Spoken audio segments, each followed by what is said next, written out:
Hello everyone, welcome back to the channel. आप लोगों का स्वागत है। थंबनेल तो आपने देख ही लिया होगा। अगला एग्जाम आपका अकाउंट्स का है, तो उससे पहले मैं आपके लिए बहुत डिफरेंट लेक्चर्स लेके आ रहा हूं। तो पहला फिलहाल जो आज हम पढ़ने वाले हैं, हम कुछ एमसीक्यूज देखेंगे जो कि बहुत ज़्यादा चांस है एग्जाम में आने के, और जब वो एग्जाम में आएंगे तो बच्चे बहुत ज़्यादा गलत करेंगे। क्यों? क्योंकि ये थोड़ी सी डिफिकल्ट और ट्रिकी बेस्ड क्वेश्चन होते हैं। ध्यान रखना, 10% पेपर आपका ट्रिक बेस्ड होगा, उसमें से ये कुछ एमसीक्यूज यहाँ पे है, तो ज़रा ध्यान देना।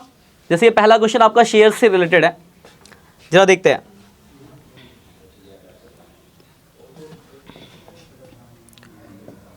देखो, अगर आप इस क्वेश्चन को देखो क्या क्या बोला गया है, पहले समझते हैं। तो लिखा है, if 10,000 shares of tonnage were forfeiture for the non payment of final call money of 3 पर शेयर। ठीक है, 3 पर शेयर्स। देखो ध्यान से समझना क्या है, 10,000 शेयर है, 10 रुपये का एक शेयर है, और लिखा क्यों फॉरफीचर करें, क्योंकि उसमें से 3 रुपये नहीं मिल रहे। तो देखो साफ सीधी बात, आपको मिल कितना गया होगा? 7 मिल गया होगा। फिर लिखा and only 7,000 of these shares were issue. इसमें से हमने 7,000 शेयर्स इशू कर दिए, कितने के रेट से? 11 पर शेयर फुल्ली पेड अप। 11 के रेट से हमने इशू कर दिया। ठीक है, and then what is the minimum amount that company should collect at the time of issue of remaining 3,000 shares. तो बोला कि रिमेनिंग 3,000 शेयर जब बेचेंगे तो हमें कितना पैसा मिलेगा। तो देखो आपको याद होगा एक बात, मैं आपको समझा दूं जरा। हम जो शेयर जब बेचते हैं तो हम मैक्सिमम उतना ही डिस्काउंट दे सकते हैं जितना हमें उस पर प्रीवियसली मिला होगा। उससे जैसे हम रेशियो की एंट्री, याद रखना एक नंबर में ऐसे भी पूछा जा सकता है थ्योरी में। रेशियो की एंट्री क्या होती है आपकी, मैं लिख के आपको क्लियर करा दूं, मतलब आप याद रखने वाला कॉन्सेप्ट रखना नहीं। एंट्री होती है bank account debit, share forfeiture, 2 share capital और 2 कैपिटल रिजर्व। यही एंट्री, ये एंट्री है। अब ध्यान दो इधर, ध्यान दो इधर। 10 रुपये का शेयर है, मान लो पहले से 7 रुपये मिल चुके हैं, एग्जाम्पल 4, तो आपको कम से कम कितने रुपए में बेचना पड़ेगा? क्या 3 से कम में बेच सकते हैं? नहीं। तो मैक्सिमम डिस्काउंट हम उतना ही अलाउ कर सकते हैं जितना आपको फॉरफीचर, मतलब जितना आपको पहले मिल चुका है। तो आपसे पूछा गया है कि मिनिमम कितने रुपए में बेचेंगे। तो देखो बहुत सिंपल सी बात है, 7 मिल चुका है तो मैक्सिमम 7 रुपए का डिस्काउंट दे सकते हैं। तो कम से कम मुझे कितने रुपए में बेचना पड़ेगा? 3 रुपए में। और कितने शेयर की बात की जा रही है? तो 3,000 × 3, तो आपका आंसर क्या आ गया? 9,000। तो इसका आंसर है बी। तो डायरेक्ट यहाँ पे अमाउंट के फॉर्म में था, डायरेक्ट आपसे इतना भी पूछ सकता था कि मैक्सिमम डिस्काउंट कितना। तो मैक्सिमम डिस्काउंट का आंसर क्या बनता? 7। मिनिमम प्राइस कितना? 3। या फिर एक सिचुएशन देख के क्वेश्चन के हिसाब से दे सकता है। तो 3 क्वेश्चन यहाँ से आपके बनते हैं, 3 वैरायटीज के क्वेश्चन। कोई परेशानी किसी को, कोई दिक्कत? सर ये जो अभी आपने बोला 9,000, हाँ, तो आपने क्या बताया मिनिमम? ये चीज समझ आई, ये रेशियो की एंट्री समझ आ गई।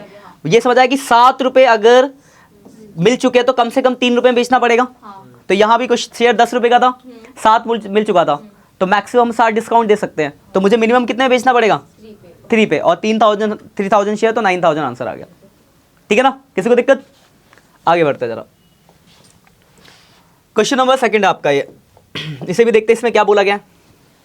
इस क्वेश्चन में देखो क्या लिखा है, on 1 April 2022 gallery limited has a balance of, ये है आपका डिवेंचर से, डिवेंचर अभी रिसेंटली आपने पढ़ा है, तो ये आप लोग जवाब देना ट्राई करना क्या हो सकता है। तो gallery limited has a balance of 8 lakh in the security premium account. 8 lakh मेरे पास क्या है? सिक्योरिटी प्रीमियम है, कितने का? 8 लाख रुपए का। ठीक है, आगे देखते क्या बोला उसके बाद। उसके बाद क्या रहा है, तो याद रखना पहले काम की चीज ये है, 8 लाख रुपए आपके काम की। फिर लिखा during the year company issue 20,000 shares of ten each as bonus shares and use the balance of to write off the discounted venture. देखो सिक्योरिटी प्रीमियम का यूज आप बोनस शेयर के लिए भी कर सकते हो। तो क्वेश्चन में सीधे सीधे बोला है कि जो आपके पास 8 लाख रुपए का बोनस शेयर्स मतलब सिक्योरिटी प्रीमियम है, उसमें से 20,000 × 10 मतलब 2 लाख रुपए के तो आपने बोनस शेयर इशू कर दिए। मतलब इस 8 लाख में से 2 लाख का यूज किस में हो गया? बोनस शेयर के लिए। अभी और कितना बचा हुआ है? इस 6 लाख का आप यूज कर सकते हो लॉसेस को राइट ऑफ करने के लिए। हमने पढ़ा था कि सिक्योरिटी प्रीमियम होगा तो हम सिक्योरिटी प्रीमियम से लॉस को राइट ऑफ कर सकते हैं, नहीं होगा तो कहाँ चले जाता था? स्टेटमेंट ऑफ P&L में। ये बात क्लियर है सबको? तो हमें इतनी बात पता चल गई कि हमारे पास जो बचा हुआ है वो 2 लाख मतलब 6 लाख अवेलेबल है, जिसका हम यूज कर सकते हैं प्रीमियम को राइट ऑफ। यहाँ तक कोई परेशानी है? अब आगे देखो क्या लिखा है, यहां से देखो लिखा है, यहां से line issue of 2 lakh rupees 9% debenture of 100 each eight a discount of 10%। मतलब इशू हो रहा है 10% डिस्काउंट पे, यानी 90 पे इशू हुआ, और रिडीम एट प्रीमियम ऑफ 5%, यानी रिडीम कितने पे हुआ? 105 पे। The amount to be charge to statement of P&L for the year ended for the loss. आपसे क्वेश्चन पूछा गया है कि जब हम लॉस राइट ऑफ करेंगे तो स्टेटमेंट ऑफ P&L में कितना जाएगा। बहुत सिंपल सा क्वेश्चन है, आपको समझाओ तो बहुत टाइम लग रहा है, वरना आप करोगे तो मुश्किल से 15 से 20 सेकंड लगने चाहिए इस क्वेश्चन के लिए। सबसे पहला काम क्या करेगा, आप देखो कि लॉस कितना हुआ है। देखो यहाँ 10 रुपये का लॉस, यहाँ 5 रुपये का लॉस, यानी एक शेयर पे कितने रुपये का लॉस है, और कितने सॉरी डिवेंचर पर कितने डिवेंचर है, 2 लाख इंटू 15 है, मतलब आपको लॉस हो गया 30 लाख रुपए का। कोई दिक्कत, किसी को डाउट है इसमें? इस 30 लाख रुपए में से 6 लाख का तो आपके पास सिक्योरिटी प्रीमियम है, वहां से यूज हो जाएगा, यानी 24 लाख रुपए आप स्टेटमेंट ऑफ P&L में डालोगे। वही आपसे पूछा गया, तो 24 लाख कौन सा ऑप्शन है, तो सी इसका आंसर आ गया। कोई दिक्कत, क्लियर पॉइंट? इस तरीके का क्वेश्चन आ सकता है, 1 नंबर का क्वेश्चन, ये डिवेंचर से, और एक क्वेश्चन डिवेंचर से बनेगा। जब ट्रिकी बनाएंगे तो इस तरीके से क्वेश्चन डालेंगे, जिसमें मतलब क्या होता है कि आप देख लेते हैं कि बच्चों को कितना नॉलेज है, कितनी चीज़ों के बारे में पता है, डीप छोटी छोटी बातें। क्लियर है यहाँ तक? चलो आगे बढ़ते हैं, थर्ड क्वेश्चन की तरफ आते हैं। इसमें मैंने ज़्यादातर क्वेश्चन बहुत बढ़िया डाला है आपके लिए, कि जहाँ बच्चे ज़्यादा फंसते हैं एग्जाम के टाइम। अब देखो इसमें क्या लिखा है, पहले देखते हैं किससे ये लिखा है। ये है आपका डिजुलेशन, है ना, डिजुलेशन सबने पढ़ा, क्या लिखा है पढ़ लेते पहले।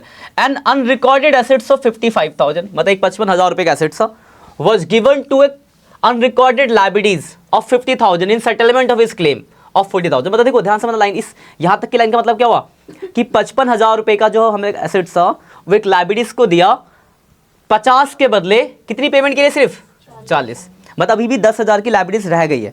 मतलब अगर बात करें तो क्रेडिटर जो है, मतलब आपकी जो क्रेडिटर नाम की लाइबिलिटीज है वो कितने की है, 50। इसमें से 40,000, लैंग्वेज समझना बहुत इंपॉर्टेंट, इस 40,000 को हमने एक 55,000 का फर्नीचर दे दिया, ये फर्नीचर दे दिया, ठीक है। और बचा कितना लाइबिलिटी, फिर बैलेंस कितना बचा, 10। उसको लिखा है was paid to him after deducting 10% discount, और बाकी जो बचा उसको हमने पेमेंट कर दी 10% के डिस्काउंट पे। 10% का मतलब कितना डिस्काउंट हो गया, 1000, यानी पेमेंट कितनी होगी, 9,000। इतनी बात क्लियर है? अब आपसे क्या पूछा है, realisation account will be, realisation account क्या होगा, डेबिट होगा, डेबिटेड बाई 9,000। तो इसका आंसर क्या हो गया, बी आंसर हो गया। सिंपल क्वेश्चन था, कोई परेशानी? देखो ऐसे जिसको दिक्कत हो मैं ऐसे बता दूं आपको, इसका तो कुछ होगा नहीं, एसेट्स को लाइबिलिटीज का, ये 9,000 की पेमेंट होगी, पेमेंट कहाँ आता है, रियलाइजेशन के डेबिट में आता है, तो डेबिट हो गया, और कितना होगा, 9,000 रुपये। क्लियर है? तो इस तरीके का क्वेश्चन आ सकता है, कोई दिक्कत? अगले की तरफ बढ़ते हैं। ऑनलाइन बच्चों जो वीडियोस अपने दोस्तों के साथ जरूर शेयर कर देना आप लोग, कि वो लोग भी देख पाए इस कुछ क्वेश्चनों को, और काफ़ी इंपॉर्टेंट क्वेश्चन रखे हमने इसके अंदर। और आपकी कोई दिक्कत हो तो आप कमेंट कर सकते हो कि सर ये वाला टॉपिक या चीज़ें वो हम डालेंगे, बाकी लेक्चर तो चलते रहेंगे इंपॉर्टेंट क्वेश्चनों के, अपडेट रहना। अगला क्वेश्चन देखते हैं क्या लिखा है। एक company issue 20,000 equity shares of 10 each, मतलब हम 20,000 शेयर इशू कर रहे हैं, 10 रुपये का एक है, at par, payable as under, application पे कितने रुपए, 3 रुपये, अलाउटमेंट पे कितना, 2 रुपये, फर्स्ट कॉल पे कितना, 4 रुपये, और बैलेंस फाइनल कॉल पे 1 रुपये। ठीक है, ये 3 है। अब देखो आगे क्या लिखा है, एप्लीकेशन कितनी रिसीव हुई, 65। देखो हमने इशू किए थे 20, लोगों ने कितना अप्लाई कर दिया, 65 एप्लीकेशन आ गई। Application of 15,000 shares were rejected, 15,000 इसमें से हमने क्या कर दिया, रिजेक्ट कर दिया। बाकी 50,000 को हमने क्या करा, प्रोराटा अलाउट कर दिया, यानी 50,000 को 20,000 दे दिया, मतलब 30,000 एडवांस होगा यहाँ पे कुछ शायद। यहाँ तो कोई परेशानी, मुझे लगता है यहाँ तक आपको कोई दिक्कत होगी। लेकिन अब आगे देखो क्या लिखा है, आपका क्वेश्चन क्या बनता है, तो लिख लिखा pro rata allotment was made to the applicant for 50,000 share. ठीक है, how much amount will be receive in cash on the first call, पूछा गया कि फर्स्ट कॉल के टाइम पे कितना पैसा आपको मिलेगा। अलाउटमेंट नहीं पूछा, फर्स्ट कॉल पूछा है, ध्यान से बात। तो और फिर आगे क्या लिखा है, axis money is adjusted towards amount due on allotment and call. जहां भी ये कॉल वर्ड दिख जाए तो समझ जाना कि एप्लीकेशन पे इतना ज़्यादा पैसा मिल रहा है कि कॉल तक जा रहा है। ठीक है, या फिर यहाँ लिखा होगा axis money receive on allotment and axis refund, ऐसा भी लिखा मिले। ज़्यादातर कुछ में क्या लिखा होता है कि axis money receive on application adjusted toward amount due on allotment, सिर्फ यही आपका क्वेश्चन खत्म हो जाता है। लैंग्वेज इसके आगे आ जाए लैंग्वेज की रिफंड या फिर एडजस्ट ऑन कॉल, ऐसी कोई स्टेटमेंट आती है तो समझ जाना कि ये क्वेश्चन ऐसा है कि जहाँ पे इस एप्लीकेशन पे इतना ज़्यादा मिला होगा कि फर्स्ट कॉल तक जाएगा। यहाँ भी देख लेते हैं, उसने कितने शेयर है, 50, हमने दिए कितने, 20। अब देखो ध्यान से, बहुत सिंपल सा क्वेश्चन है, बहुत ऐसा कोई डार्क ट्रिकी क्वेश्चन नहीं है। देखो उसने 50,000 इशू अप्लाई किए, तो 50 पे 3 देगा वो, यानी कितना पैसा मिलेगा हमें, 1.5 लाख रुपए। को दिक्कत, हमने कितने शेयर दिए उसको, 20,000। एप्लीकेशन पे कितना रख सकते हैं, 3, अलाउटमेंट पे कितना, 3 2 5, मतलब कुल मिला के 1 लाख हुआ। मतलब 50,000 अभी भी एडवांस है ना, जो फर्स्ट कॉल पे एडजस्ट होगा। फर्स्ट कॉल पे कितना मांगे, 20,000 इंटू 4, 80,000। 80 में से 50 आपको एडवांस मिल चुका है, तो और कितना मिलेगा, 30,000। तो इसका आंसर होगा 30,000 यानी सी। ठीक है, क्वेश्चन छोटा था पर समझाने का दोबारा समझो। 20 इशू किए पर लोग उसने अप्लाई कितने किए, 50 वो एप्लीकेशन पे 3 यानी 1.5 लाख रुपए देगा। हमने कितने शेयर दिए, यहाँ तक भी रखेंगे तो 1 लाख बनता है। 3 2 5, 20,000 इंटू 5 1 लाख, यानी उसने 50,000 फर्स्ट कॉल का एडवांस दिया। कितनी बात क्लियर है। फर्स्ट कॉल पे मांगेंगे 20,000 पे 4, 80 मांगेंगे, 50 एडवांस मिल चुका है, तो कितना एडवांस मिलेगा इस बार, 30,000। तो आपसे पूछा था कितना मिलेगा। क्लियर है पॉइंट, किसी को दिक्कत। तो ये सब ऐसे क्वेश्चन आए जो ट्रिकी बेस्ड है, तो इन क्वेश्चन को ध्यान से देख लेना और कर लेना। अब देखो अगला क्वेश्चन, अब देखो इसमें क्या बोला है, अब देखते हैं जरा क्या लिखा हुआ। देखो लिखा हुआ है ABC limited offer 60,000 share of ten each to the public. हमने 60,000 शेयर इशू करे पब्लिक को, ठीक है। The public apply for 1 lakh, लेकिन लोगों ने कितना अप्लाई कर दिया, 1 लाख। हमने इशू किए 60,000, लोगों ने कितना अप्लाई कर दिया, 1 लाख। और ये बहुत आसान सा क्वेश्चन है, फिर भी बच्चे गलत करते से मैंने डाला इसके अंदर MCQ में जानबूझ के। The company made a pro rata allotment is to 3:2। Pro rata ratio क्या बनाया कंपनी ने, 3:2। And remaining application were rejected, और जो बचा हुआ एप्लीकेशन उसको क्या कर दिया, रिजेक्ट कर दिया। तो आपसे ये पूछा गया है कि कितना and money refunded to the applicant, how many share did company refund to the applicant. बस आपसे ये पूछा गया है कि ये बता दो कि कितने शेयर उस 1 लाख में से कंपनी रिजेक्ट किए। अब ऐसे भी देखो 60 और 1 लाख, क्या 3:2 का रेशियो बन रहा है। मतलब अगर रेशियो की बात की तो देखो, इशू अगर इधर रखूं और अलाउटेड इधर रखूं, तो मतलब इधर 2 होना चाहिए, इधर 3 होना चाहिए, ये तो ना अलाउटेड का। लेकिन क्या इनका रेशियो ये बन रहा है, मतलब कुछ ना कुछ तो रिजेक्ट हुआ है। ऐसे समझो, रेशियो क्या था इनका, बहुत सिंपल क्वेश्चन है, 3:2 का रेशियो है, और इसमें से ये हिस्सा आपको दे रखा है, ये हिस्सा कितना है, इशू कितना है, 60,000। तो मैं अप्लाई नहीं निकाल सकता 3/2 करके, कोई परेशानी है इसमें बताओ। अगर 3:2 का रेशियो और इशू आपको बता रखा है 60, तो अप्लाई कितना होगा, 90। ये बात क्लियर है। लेकिन एप्लीकेशन कितनी थी, तो बाकी कितना बचा, 10,000, वो क्या हुआ होगा, रिजेक्ट। तो रिजेक्टेड कितना हो गया, तो इसका आंसर आ जाएगा ये वाला बी। समझ आई बात। 60 इशू किए, 1 लाख आई थी, लेकिन प्रोराटा अलॉटमेंट हमने सिर्फ कितने के साथ किया, 90 के साथ, तभी तो रेशियो बनेगा 2:3 या 3:2, बचा 10, वो क्या हो जाएगा, रिजेक्ट हो जाएगा। तो सिंपली आपको इतना मेहनत करने की जरूरत नहीं है, सीधे आपको अलॉटेड दिया हुआ है ना, प्रोराटा का वर्किंग नोट पड़ा है, अप्लाई निकालने के लिए क्या करता है, बड़ा वाला रेशियो ऊपर, छोटा वाला नीचे, अप्लाई निकल गया, तो 60-90 का रेशियो बन गया, बाकी 10,000 हमने वापस कर दिया। अगर आपकी वही 10th तक की मैथ अच्छी होती है तो इतना भी मेहनत करने की जरूरत नहीं, डायरेक्ट यहीं से बता देते आप देख के कि ये होगा। रेशियो का ही चैप्टर समझ लो एक तरीके से, क्लियर पॉइंट।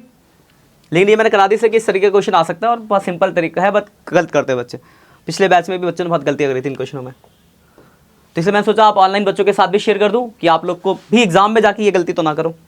अभी कर दो कोई बात नहीं। अब देखो ये देखो क्या लिखा, ये जनरल क्वेश्चन है।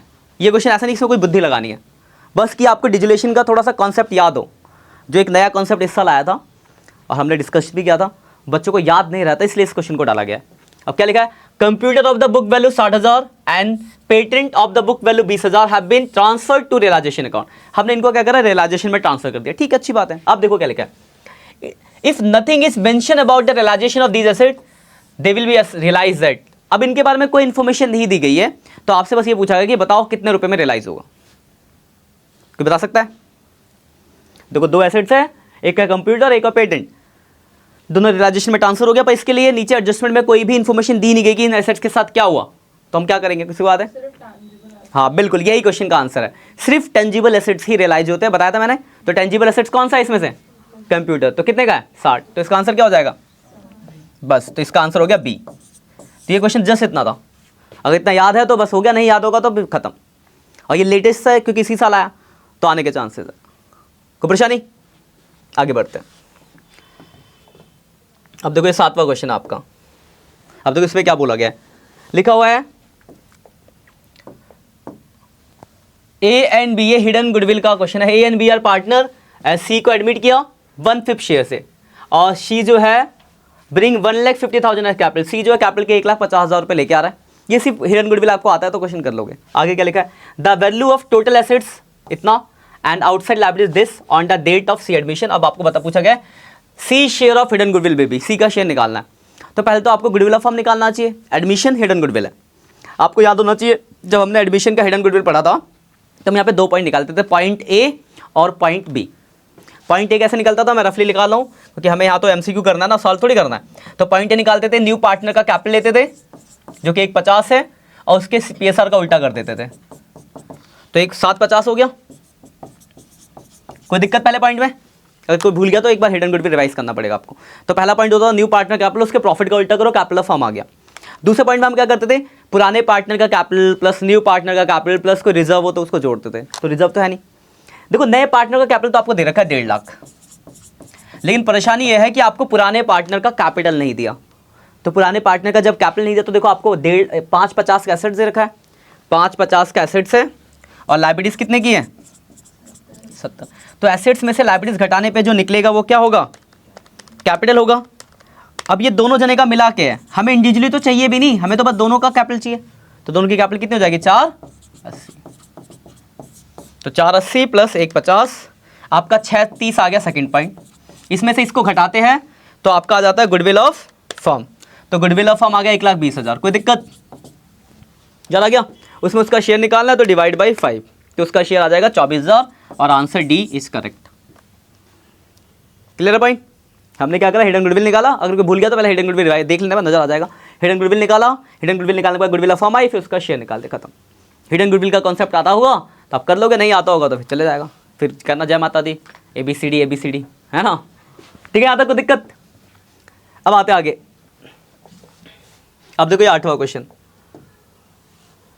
ये है क्वेश्चन, ये तो बहुत बढ़िया क्वेश्चन है, याद रखना। इसमें 2 वैरायटीज से क्वेश्चन आएंगे, एक अमाउंट पूछा होगा जैसे इसमें दिखा रहा हूँ, और इसमें दूसरा भी मैं डिस्कस कर लूँगा साथ के साथ। और इस बार CBSE के सैम्पल पेपर में भी आ रखा है, आने के चांसेस है। देखो क्वेश्चन देखना क्या है।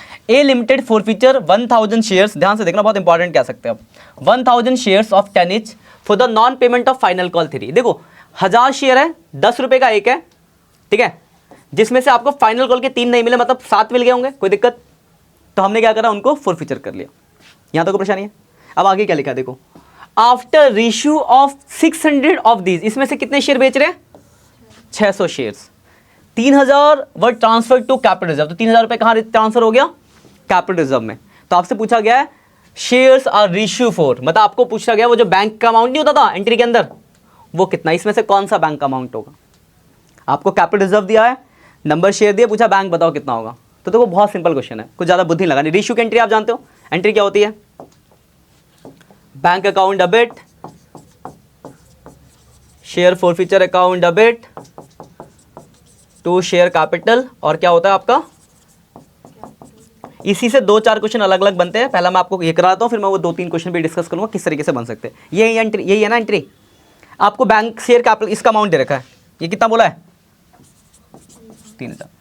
कितने शेयर बेचे हमने 600 शेयर।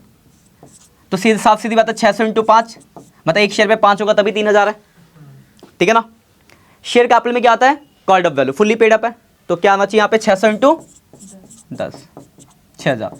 इसमें मुझे नहीं लगता कोई दिक्कत होगी। फॉरफीचर में क्या आता है, जो मिल गया, तो जो मिल गया आपको पता है कितना मिला है 7, तो यहाँ कितना आना चाहिए 600 × 4200। अब एक बात बताओ, 9000 में से अगर मैं 4200 घटा दूँ तो इसका अमाउंट नहीं आ जाएगा, 9000 माइनस 4200, 4800 आ गया आपका। आपसे यही तो पूछा था, ये कितना आ गया, इसका आंसर हो गया बी। कोई दिक्कत है बी आंसर में? अब इसमें दूसरी तरीके से कैसे पूछ सकता था, आपसे पूछ देता कि जो शेयर हम रीशू कर रहे हैं पर शेयर कितने रुपए का, एक शेयर का प्राइस कितना। तो देखो 4800 रुपये में बेचा है, तो 4800 को अगर मैं 600 से डिवाइड कर दूं तो पर शेयर का 800 आ जाएगा। इसमें कोई परेशानी है? ये 800 या ये समझ आ गया। आपसे यहाँ पे ये पूछा गया कितने रुपए में बेचा, आपसे भी तो पूछ सकता था कि पर शेयर कितने रुपए में सेल किया, एक शेयर जो बेचा कितने रुपए का बिका। तो हमने कितने शेयर बेचे 600, कितने रुपए में 4800 में, तो डिवाइड करके एक शेयर का रेट कितना आ गया 8 रुपये। तो फिर 8 ऑप्शन होता वो डालते। तो मतलब इस 2 तरीके से क्वेश्चन आ सकता है, फुल अमाउंट पूछा जा सकता है या पर शेयर वैल्यू भी पूछी जा सकती है, तो वो भी ऐसे ही निकलेगा, ठीक है ना। और उसको तो और आसानी से भी, पर शेयर वाला तो आप और आसानी से कर सकते थे। देखो शेयर ऐसे शॉर्ट में भी कर सकते थे, और यहाँ भी इस तरीके इस क्वेश्चन को मैं शॉर्ट में भी करा सकता हूँ। ये मैंने आपको से कराया कि आपको बहुत यही मेथड करता हो तो ज़्यादा आसानी समझ आएगा। शॉर्ट में देखो कैसे होता, ये 5 समझ आ गया आपको, ये 10, ये 7 फोरफीचर का, तो ऊपर कितना आ गया 8 इंटू 600 4800, ऐसे भी कर सकते थे, बट ये तरीके से बताया क्योंकि आप जनरल यही पढ़ते हो आ रहे हो, तो इस तरीके को फॉलो करा। शॉर्टकट से भी कर सकते हो, कोई दिक्कत नहीं है। और ये आपको लिखना नहीं था यहाँ पे, ये रफली ऐसे ऐसे करते हो, अगर मैं करता तो ऐसे करता, ऐसे लिखता, अमाउंट डालता, खत्म, मुश्किल से 20 सेकंड लगते, ठीक है ना। तो करने का ट्रिक्स भी आपको बताऊँ कि शॉर्ट ट्रिक्स से आप उस क्वेश्चन को कैसे कर सकते हो। अब देखो इतना अगर आप पूरा पढ़ के फिर एंट्री लिखोगे तो कम से कम 2 मिनट लगेंगे आपको इस क्वेश्चन में, पर 2 मिनट नहीं लगने चाहिए एमसीक्यू करने के लिए। देखो अगर आप इस तरीके से करोगे तो मुश्किल से कितना लगेगा 10 से 15 सेकंड, बस खत्म क्वेश्चन आपका। और ये क्वेश्चन आने के भी चांसेस है, कोई दिक्कत। अब 1-2 क्वेश्चन और देख लेते हैं, फिर बाकी आगे अगली क्लास में ऐड करेंगे, चलती रहेंगी एमसीक्यू की क्लासेस। ये तो आप लोग खुद बता सकते हो, ट्राई करो, बताओ पहली स्टेटमेंट सही है गलत। लिखा है reserve are charge against profit. अच्छा पहले ये रहा transfer to reserve is show in profit and loss account, appropriation account. जो रिजर्व होता है उसको हम profit and loss appropriation account में दिखाते हैं। क्या ये बात सही है गलत है? गलत है। पार्टनर्स कैपिटल में दिखाते हैं ना। क्या एप्रोप्रिएशन में दिखाते हैं? दिखाते हैं। एप्रोप्रिएशन का फॉर्मेट याद करो, उसमें रिजर्व था ना, डेबिट साइड में आता था, बिल्कुल डेबिट साइड में आता है। रिजर्व भी आता है, आप याद करना घर जाके, फॉर्मेट रिजर्व भी लिखा है, ठीक है। आपको याद नहीं है इसका मतलब ये नहीं कि नहीं आता। दूसरा पॉइंट क्या लिखा है, reserve are charge against profit. क्या ये बात सही है? ये गलत है। रिजर्व जो होता है वो दैट इज एप्रोप्रिएशन। अब एक कॉमन सेंस लगाओ, जब एप्रोप्रिएशन अकाउंट में आ रहा है तो वो चार्ज कैसे हो सकता है? वो एप्रोप्रिएशन ही होगा। ये तो आप ऐसे भी कॉमनली सोच सकते हो। और ये 11th में ही पढ़ा आपने, 11th चैप्टर था रिजर्व एंड प्रोविजन, तो वहाँ पे आपने पढ़ा reserve is an appropriation of profit, provision is charge against profit. तो इसमें से पहली स्टेटमेंट ठीक है और दूसरी वाली क्या है? गलत है। तो इसमें से कौन सा आंसर हो जाएगा? ए। पहला करेक्ट, दूसरा रॉन्ग, तो इसका आंसर हो जाएगा ए। कुछ मैं केस स्टडीज भी करा रहा हूँ, लेक्चर अपलोड चैनल पे अपलोड हो रहे हैं, तो आप केस स्टडीज भी जाके देख सकते हो, डिफरेंट तरीके के केस स्टडीज, क्योंकि वहाँ भी बच्चे गलत करते हैं। तो 2 हफ्ते में डाल चुके, एक डिवेंचर की केस स्टडीज और एक शायद एडमिशन की है, और धीरे धीरे और भी लेक्चर अपलोड होते जाएंगे, ठीक है। यहाँ तक कोई परेशानी? अब आगे बढ़ते जरा, अगले पे आ जाओ। चलो इतने ही थे आज के लिए। तो आज के लिए यही क्वेश्चन रखते हैं, बाकी अगली क्लास में और क्वेश्चन ऐड करेंगे। मिलते हैं नेक्स्ट लेक्चर में, तब तक के लिए बाय बाय।